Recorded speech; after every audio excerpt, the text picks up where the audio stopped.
Hoje você vai entender com números claros e exemplos do dia a dia por que o agronegócio recebe tantos benefícios de impostos, quanto isso custa por ano e o que mudaria no seu bolso se essa conta acabasse amanhã. Vamos explicar o que é o agro de verdade, da fazenda ao supermercado. Então pega a pipoca e vamos nessa. O que é o agro do plantio ao prato? Quando a gente fala agro, não é só a fazenda, é uma cadeia inteira que começa no campo e termina na sua mesa. Lá no início estão os produtores de grãos, carne, leite, frutas, café e cana. Ao redor deles, empresas de sementes, fertilizantes, tratores, assistência técnica e crédito. Na outra ponta, vem os frigoríficos, os moinhos, as indústrias de alimentos, os armazéns, as transportadoras, os portos e, por fim, o atacado, o varejo e o restaurante do seu bairro. Do plantio ao prato, tudo isso é agronegócio. Por que entender a cadeia importa? Porque ela é grande mesmo. Segundo o CPEA-USP, em parceria com a CNA, o agronegócio costuma responder nos últimos anos por algo perto de 1/4 de toda a riqueza produzida no Brasil. É participação real no PIB, variando conforme safra, preço internacional e câmbio. Em anos de safra cheia e dólar favorável, esse peso cresce. Em anos fracos, recua um pouco. Não é comercial de TV dizendo que agro é tudo. São contas de PIB consolidadas. No comércio exterior, o agro puxa o superávit. O Ministério da Agricultura e a Secretaria de Comércio Exterior mostram que as vendas externas do agronegócio ficam, em anos recentes, na casa de mais de 160 bilhões de dólares. Em vários momentos, isso representa quase metade de tudo que o Brasil exporta. Em português simples, entra muito dólar por causa do campo. Esse dólar ajuda a equilibrar a balança comercial e assegurar a pressão no câmbio, o que é relevante para os combustíveis, remédios e tecnologia que o país precisa importar. E o emprego? Pesquisas de mercado de trabalho do CPEA e da CNA estimam dezenas de milhões de pessoas ocupadas no agronegócio, somando campo, indústria e serviços ligados. Não é só o peão na roça, é o motorista que leva a safra, a equipe do armazém, a analista do laboratório de sementes, o técnico de manutenção, a atendente do supermercado. Em muitas cidades do interior, a vida gira no ritmo da colheita. Quando a safra entra, o comércio respira. Tem mais um detalhe essencial. O Brasil é grande exportador de commodities. Soja, milho, carne, café e açúcar têm preço formado lá fora, em dólar. Isso explica porque, às vezes, mesmo com produção grande, o preço interno não cai tanto quanto a gente imagina. Se a cotação internacional está alta, o exportador prefere vender para fora. O mercado interno precisa competir com o externo. E se o dólar sobe, tudo o que é cotado lá fora pesa mais aqui dentro. Por isso, discutir imposto no agro não é só paga ou não paga. É entender como o preço é formado e como o Brasil disputa mercado com os Estados Unidos, Argentina, Austrália, União Europeia e China. Esse é o ponto de partida. O agro é uma engrenagem grande da economia. Agora, vamos ao tema mais sensível. Por que existem tantas isenções de impostos e quanto essa conta representa por ano? Por que existem isenções e qual é a conta?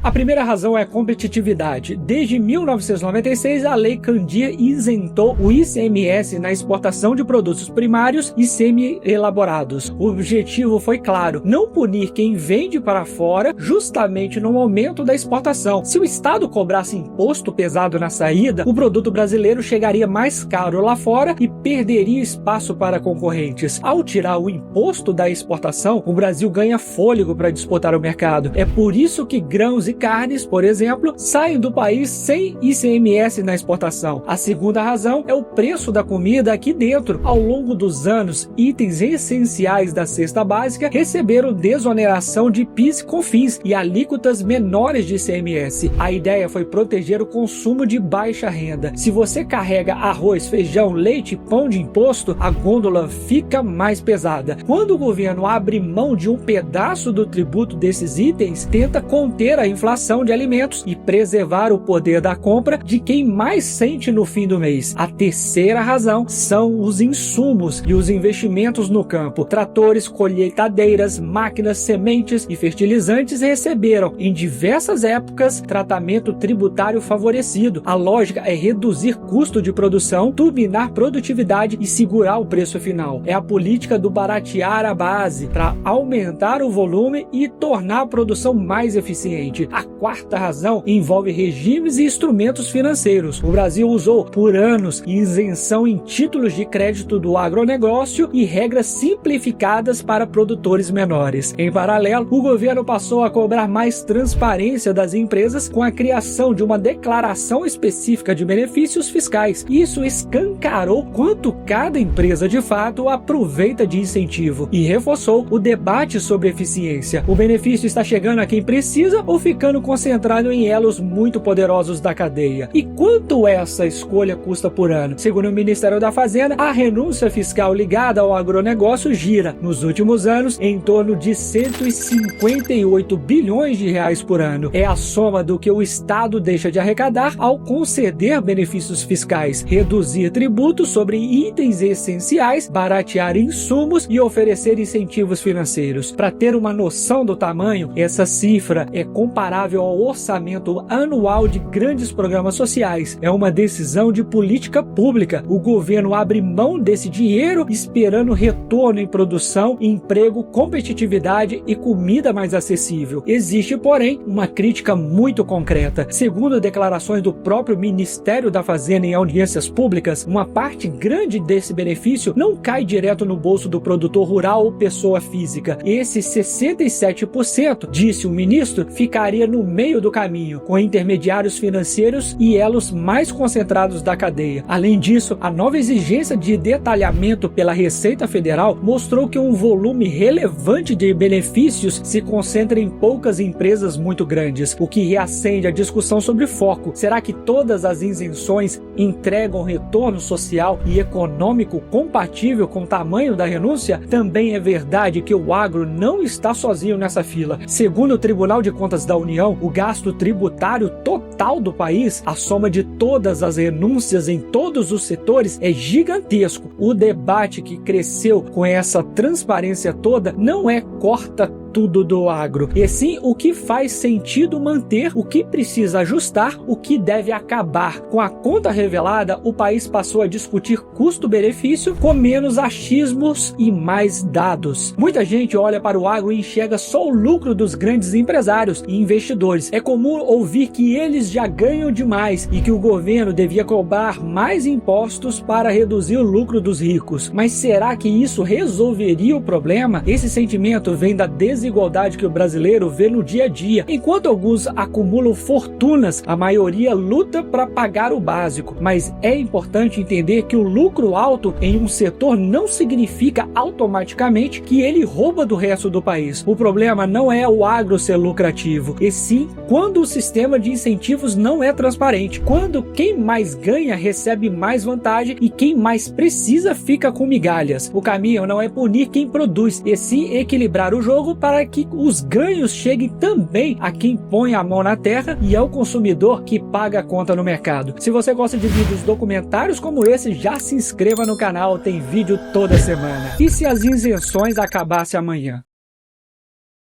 Agora vamos ao que mais interessa para o seu bolso. E se as isenções fossem retiradas de uma vez? Não é previsão, é um teste de estresse para entender ordem de grandeza. Pelo lado da arrecadação, a reação imediata seria positiva. Se o benefício fiscal anual do agronegócio está na casa de 158 bilhões de reais, esse seria o potencial bruto de receita extra. É dinheiro que poderia reforçar saúde, educação, segurança, infraestrutura e programas sociais. Mas essa conta é teórica. Ela parte da ideia de que nada muda no comportamento das empresas. E na vida real, muda e muito. Quando o governo mexe em regras que afetam custos e exportações, o mercado reage rápido e nem sempre do jeito que o governo espera. Pelo lado da competitividade, a troca é direta. Se exportar volta a pagar imposto estadual, o custo na ponta sobe. Em commodities, alguns pontos percentuais fazem diferença. Vendedores internacionais comparam um preço em dólar por tonelada com lupa. Se a soja brasileira ficar um pouco mais cara por causa de imposto, a China olha para os Estados Unidos, a Argentina ou quem estiver mais competitivo naquele mês. Se a carne in natura perde fôlego, compradores tendem a diversificar fornecedores. Isso derruba o volume. O tamanho dessa queda varia com o câmbio, a safra e a alíquota, mas não é trivial. Uma perda de 10 a 20% no volume exportado tiraria dezenas de bilhões de dólares das vendas externas. Em reais, é coisa de centenas de bilhões ao longo do ano, a depender do dólar. Quando cai o volume, cai também a base sobre a qual se cobra imposto. Parte daquela arrecadação potencial simplesmente não acontece porque a operação deixou de existir. É a diferença entre um cálculo de papel e a economia em movimento. E tem mais um efeito. A perda de dólar entrando no país pode pressionar o câmbio. Se o real se desvaloriza, os importados ficam mais caros e a inflação pode ganhar força. O câmbio mais alto também empurra o preço do combustível. Ou seja, mexer de forma brusca num setor que puxa o superávit em reflexo fora do campo, no mercado interno, a pergunta é direta: a sua compra no supermercado fica mais cara? Se insumo sobe e se a desoneração da cesta básica desaparece, a tendência natural é de repasse. O produtor paga mais para plantar, a indústria paga mais para processar, o transporte paga mais para rodar e, no fim, a gôndola cobra a conta. Estudos discutidos na reforma tributária alertaram para isso. Reonerar essenciais sem rede de proteção focalizada provoca aumento de preço na prateleira. Existem maneiras de amortecer esse impacto, como manter a alíquota reduzida para os essenciais, aplicar devolução de impostos para famílias de baixa renda ou calibrar uma transição lenta. Mas nada disso existe de graça. É escolha de desenho. Se o Congresso quiser proteger o prato do brasileiro, precisa escrever isso na lei. Se não escrever, a gôndola responde. No emprego e na renda do interior, a sensibilidade é grande. Com menos exportação, há menos frete, menos armazém girando, menos turno no frigorífico, menos manutenção de máquina. Cidades cresceram na onda da soja, do milho e da carne, sentem no comércio local. Com uma base de ocupações que soma dezenas de milhões de pessoas ligadas direta e indiretamente ao agro, variações pequenas de atividade já batem na porta de centenas de milhares de famílias. O tempo de reação de políticas públicas, crédito rural com juros subsidiado, investimento em estradas vicinais, apoio à armazenagem, garantia de preços mínimos, costuma ser mais lento do que a velocidade do mercado quando a regra muda de um dia para o outro. Também existe um caminho alternativo que alguns economistas defendem: tributar mais a exportação e, ao mesmo tempo, devolver parte do dinheiro em apoio direto e transparente ao produtor, especialmente o pequeno e médio. Em vez de dar uma isenção ampla para todo mundo, o Estado cobraria imposto e, com parte da receita, financiaria logística, armazenagem, assistência técnica e segurança rural. É o modelo do tira com uma mão, devolve com a outra, mas mirando melhor. Ele exige transparência, boa execução e foco. E exige cuidado para não atrasar o repasse. Se o dinheiro demora a chegar na ponta, a safra não espera. A pergunta é: você confia no governo mesmo? O saldo dessa simulação é simples de entender. O governo até poderia aumentar a arrecadação bruta no papel, mas uma parte se perde em base menor e outra parte voltaria em custo social, compensações e medida para segurar preços de comida. Sem uma transição cuidadosa, o efeito líquido no curto prazo tende a ser neutro ou negativo, com risco de inflação de alimentos e perda de fôlego nas exportações. Com um desenho inteligente, dá para arrecadar melhor e proteger consumidor e pequeno produtor ao mesmo tempo. A diferença está no como. Comenta aqui embaixo o que você acha que o governo deveria fazer. Política, dados e o futuro. Ajustar sem romper?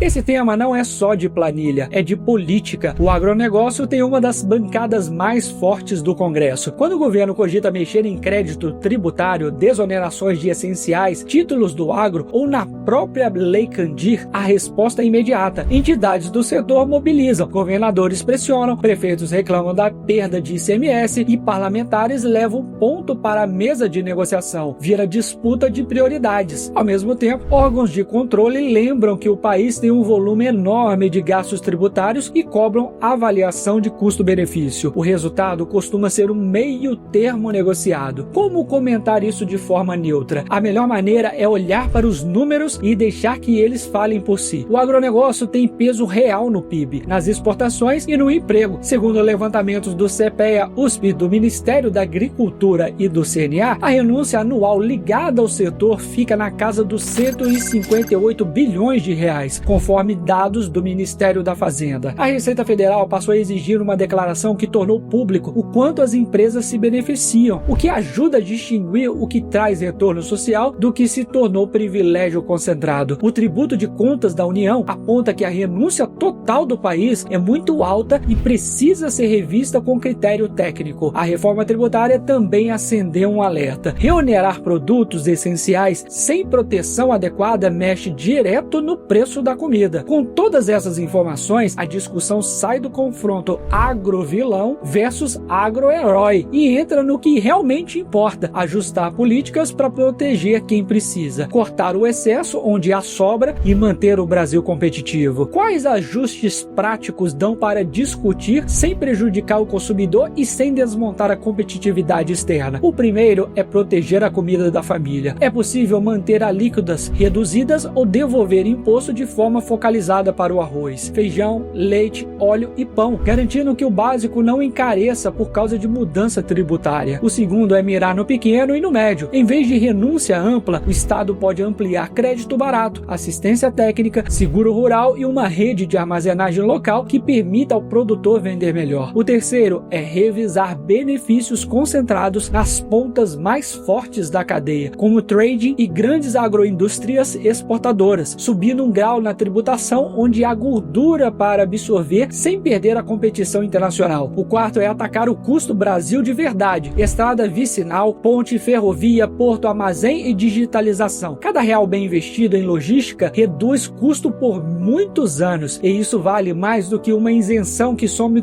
todo ano no fluxo de caixa. O quinto é manter a transparência. Com a declaração de benefícios tributários funcionando e com a avaliação anual de impacto, fica mais fácil cortar o que não entrega resultado e manter o que faz sentido social e econômico. No fim, a pergunta do título perde força. O agronegócio não é o vilão do Brasil, também não é o salvador sozinho. É um setor estratégico que cresceu com apoio do Estado e iniciativa privada e que gera riqueza, emprego e dólar. O ponto de equilíbrio está em preservar o que protege o prato do brasileiro e o produtor que realmente precisa, enquanto se corta o excesso que ficou concentrado onde já existe poder de mercado. Isso é reforma inteligente. Ajustar sem romper, arrecadar melhor sem punir quem paga a conta no supermercado e manter o Brasil competitivo no jogo global. Agora você tem as informações para formar sua própria opinião. O agronegócio é fundamental parte da economia brasileira, garante exportações, empregos e entrada de dólares no país. As isenções existem para manter a competitividade e segurar os preços, mas exige equilíbrio e transparência para que cumpram seu papel sem causar distorções. O desafio é ajustar o sistema sem prejudicar quem produz nem quem consome. Encontrar o ponto em que o Brasil continue forte no campo e justo na tributação. Quer ver outro caso onde o dinheiro e o poder mudaram o Brasil? Assista ao vídeo sobre Balneário Camboriú, a Dubai brasileira, que está aparecendo na tela agora. Te vejo lá!